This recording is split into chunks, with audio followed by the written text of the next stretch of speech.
Damos la bienvenida en el estudio de los desayunos de 24 horas al secretario de Comunicación, Andrés Michelena. Andrés, buenos días. Buenos días, Daniel. Gracias por este espacio. Bueno, se presentó finalmente el proyecto de ley de comunicación.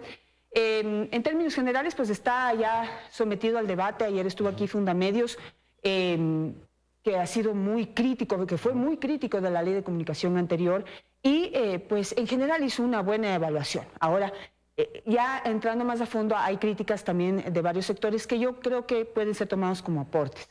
Empecemos con los cambios que se lograron. Se eliminó la Supercom y creo que ese es un gran avance. ¿Cómo lo evalúa usted? Bueno, Janet, gracias por este espacio. Yo creo que a un día de cumplir el año de gobierno, esto es un momento histórico. Esto es un momento histórico. El presidente cumplió su palabra. Él desde campaña dijo, voy a reformar la ley de comunicación, lo ha hecho, con el objetivo de desmontar todo este aparataje correísta que lo único que buscaba era callar a la prensa, esconder los actos de corrupción y conseguir algunos enemigos públicos, en este caso que eran los medios de comunicación. En un año el presidente de la República, gracias a su talante democrático, hemos pasado de la mordaza al diálogo, que esta es parte de este proceso, hemos pasado de la prepotencia al servicio, del abuso a la decencia y básicamente de la dictadura a la democracia.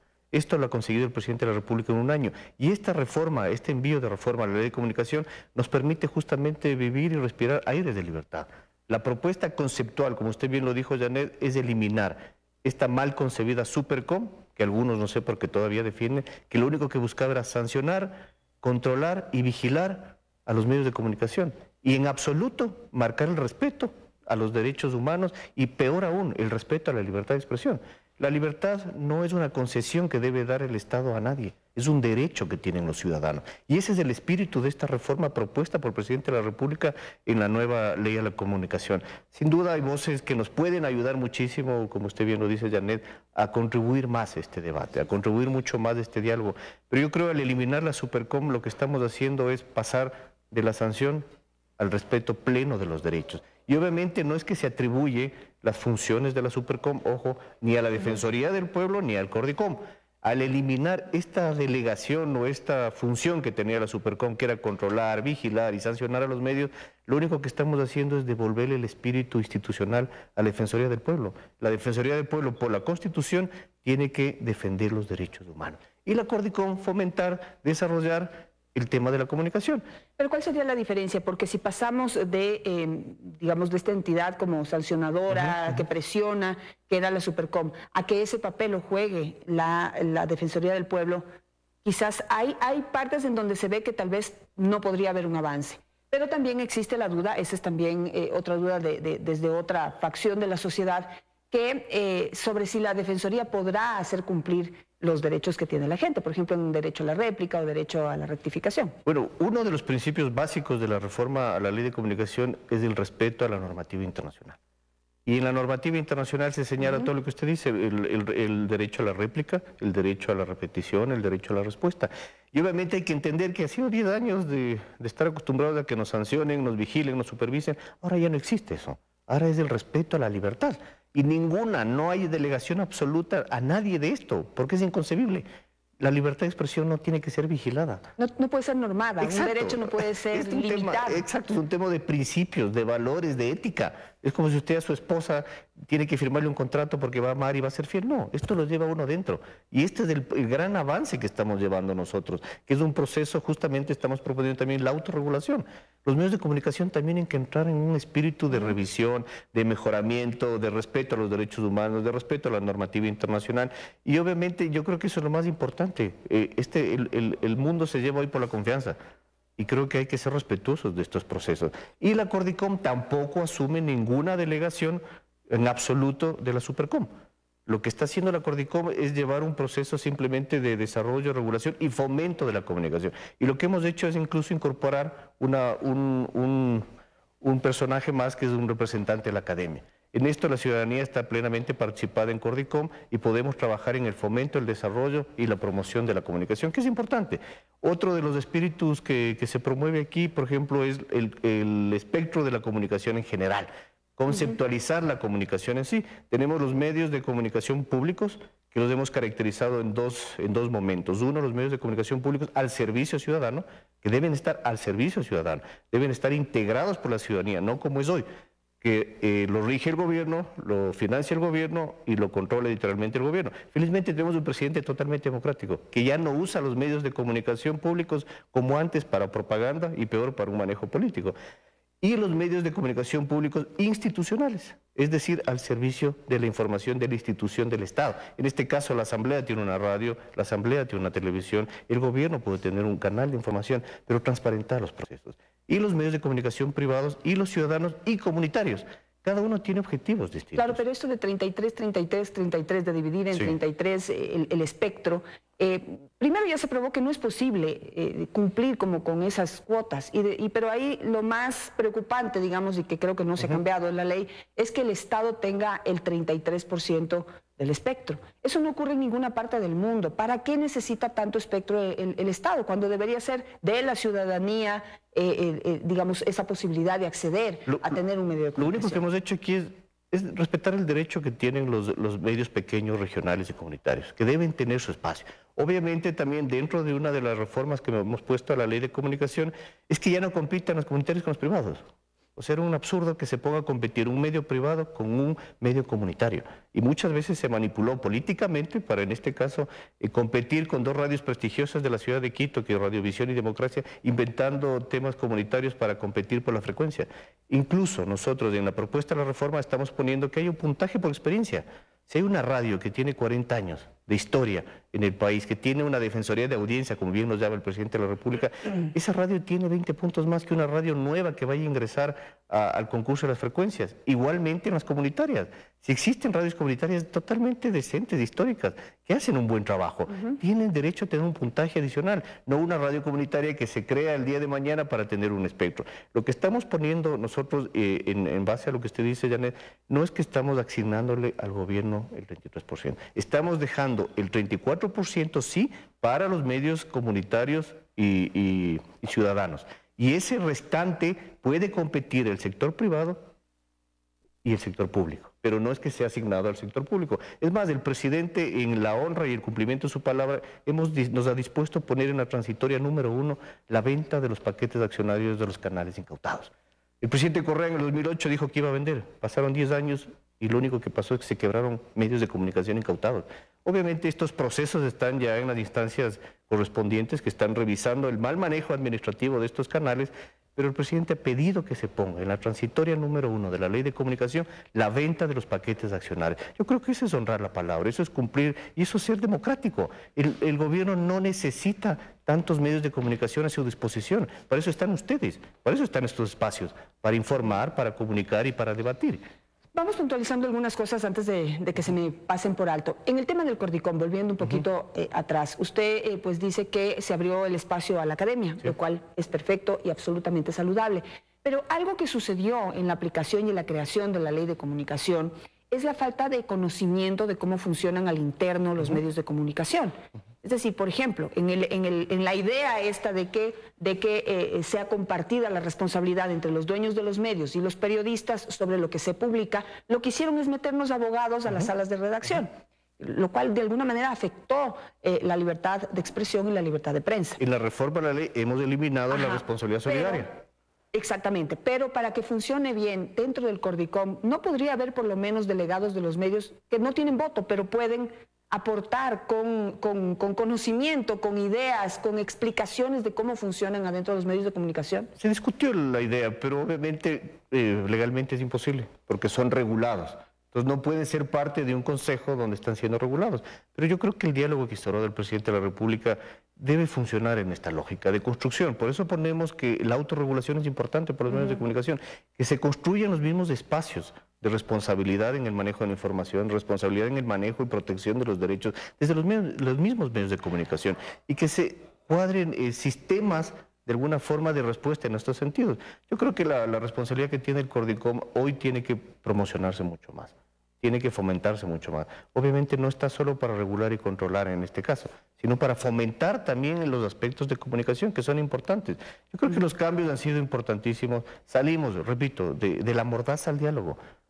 En un clima de confianza y de respeto, que es lo que hemos hecho este año, lo que el presidente de la República se ha dedicado a hacer. Preocupación en particular, el tema de la real malicia no está especificada dentro de la ley.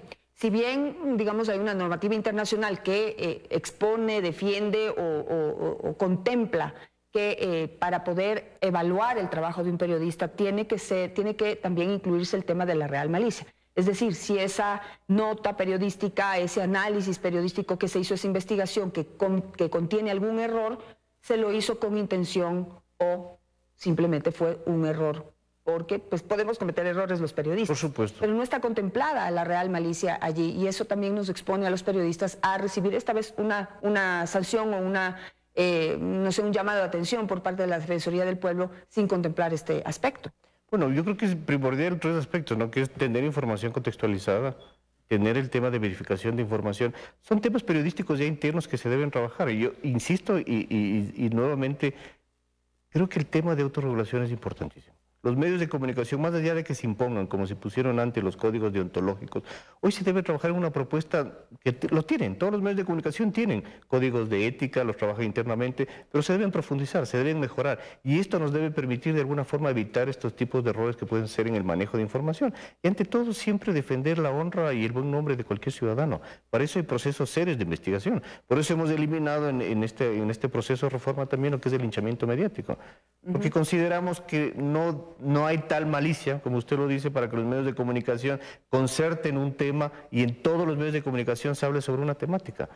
Pero yo creo que el proceso de autorregulación que deben tener los medios, insisto, es muy importante para el manejo mejor de información, para los estándares de calidad y al final para la defensa y protección de los derechos. Insisto, los derechos no son una concesión del Estado. Esto es un derecho fundamental de los ciudadanos. En el tema del derecho a la réplica y el derecho a la rectificación, digamos que son derechos que están contemplados en las normas internacionales, en las normas internas y todo, y que creo que los medios de comunicación están absolutamente conscientes de que debe haber espacios para las aclaraciones, rectificaciones, es decir, en busca de la verdad, ¿sí? Pero utilizando o mal utilizando el derecho a la réplica y la rectificación, en los 10 años de correísmo se dijeron muchas mentiras, porque en el plazo de 72 horas que dan para poder devolver ese derecho a la réplica, por ejemplo, a una persona o a la rectificación, no hay el tiempo para realmente verificar que lo que quiere decir la persona es verdad. Entonces, en eso se impusieron muchas verdades a través de videos o entrevistas como las que se hacen aquí, sin tener ese tiempo para comprobar que lo que va a decir o lo que va a responder esa persona está ajustado a la verdad. ¿Cómo podemos ir ajustando eso para realmente realzar ese derecho? Bueno, este es un proceso, hay que salir, insisto, estos 10 años fueron complicados para la libertad de expresión. Y obviamente la Supercom fue el instrumento abusivo de control del gobierno de Correa para manejar y manipular a los medios de comunicación, también desde las distancias de control, sanción y vigilancia. En este caso, por eso digo, la Supercom absolutamente no se enmarcó en una defensa de los derechos, sino en una defensa de los derechos del Estado, cuando lo primordial es defender los derechos de los ciudadanos. En este caso, si nos podemos recordar de todas las sanciones que hayan existido en la Supercom, no hay un trabajo de sancionatorio sobre el respeto a los derechos de algún ciudadano de a pie. Básicamente fueron imposiciones desde el gobierno, en una guerra que declaró el presidente Correa sobre los medios de comunicación. Este proceso y este espíritu que nace de eliminar cualquier sanción, control y vigilancia a la libertad de expresión nos permite hacer un buen trabajo periodístico. Igualmente hay la responsabilidad ulterior, que es un convenio internacional. Y esto está a cargo, no directamente, pero la Defensoría del Pueblo lo único que tiene que hacer es defender los derechos humanos. En este proceso de diálogo donde hay tiempo, 72 horas, por ejemplo, si yo me he sentido afectado por la honra, me he sentido afectado en mi buen nombre, en algún artículo o titular o nota periodística de algún medio de comunicación, yo tengo el derecho de enviar al medio de comunicación mi inquietud. El medio de comunicación tiene la obligación de escucharme, iniciar un proceso de diálogo, acordar, y en última instancia, si no se llega a un acuerdo, esto pasa a la Defensoría del Pueblo, y la Defensoría del Pueblo no asume la función de la Supercom para sancionar coercitivamente al medio de comunicación, sino para entrar en un proceso de diálogo. Y posteriormente, si no se avanza en esta etapa, puede ir a la justicia ordinaria. Lo importante es que el ser humano o el ciudadano de a pie no se quede indefenso tampoco. y que los medios de comunicación asuman su trabajo con responsabilidad.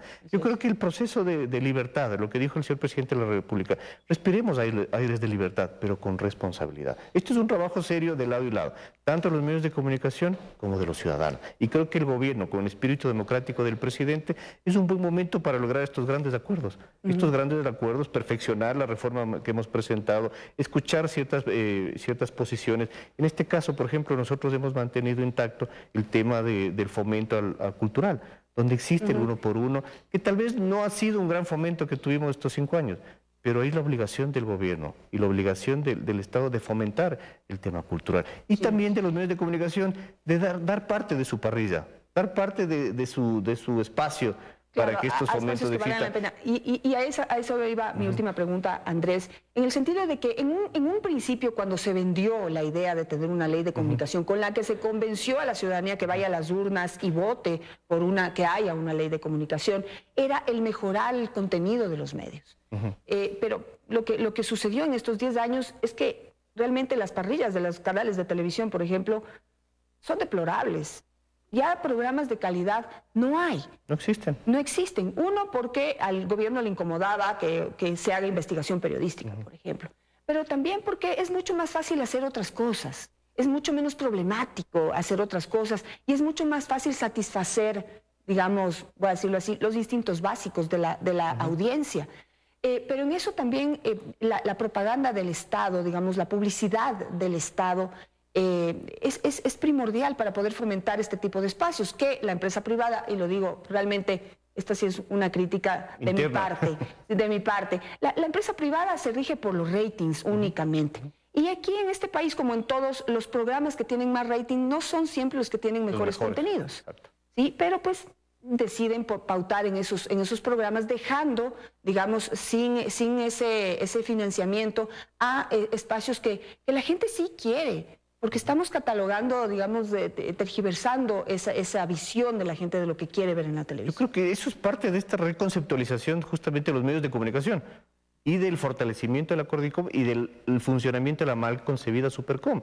En estos 5 años, ¿qué es lo único que se hizo? No se fomentó la comunicación, no se desarrolló la comunicación, no se mejoraron los temas de contenidos a nivel de comunicación de todos los medios. Y lo único que se hizo es controlar y supervisar. La Cordicom no tuvo absolutamente ningún papel de fomento y desarrollo de la comunicación, que esa debe ser su obligación. Y por ende tampoco los medios públicos. Por eso es importante lo que está proponiendo el presidente de la República, que los medios públicos estén al servicio ciudadano y que justamente estos medios públicos construyan este tipo de contenidos sin estar gobernados por el gobierno de turno, que eso es importante. Dentro de la reforma nosotros proponemos ya la reglamentación del funcionamiento de los medios públicos del servicio ciudadano, donde el gerente general ya no sea designado por el presidente de la República, donde la mesa del directorio se tratan los temas ya no sean de propiedad del gobierno, sino de la ciudadanía. Y justamente esto nos va a permitir construir y darle al ciudadano proyectos de calidad, contenidos de calidad. Y creo que esto es importante, es parte de un proyecto importantísimo de la reconceptualización de la comunicación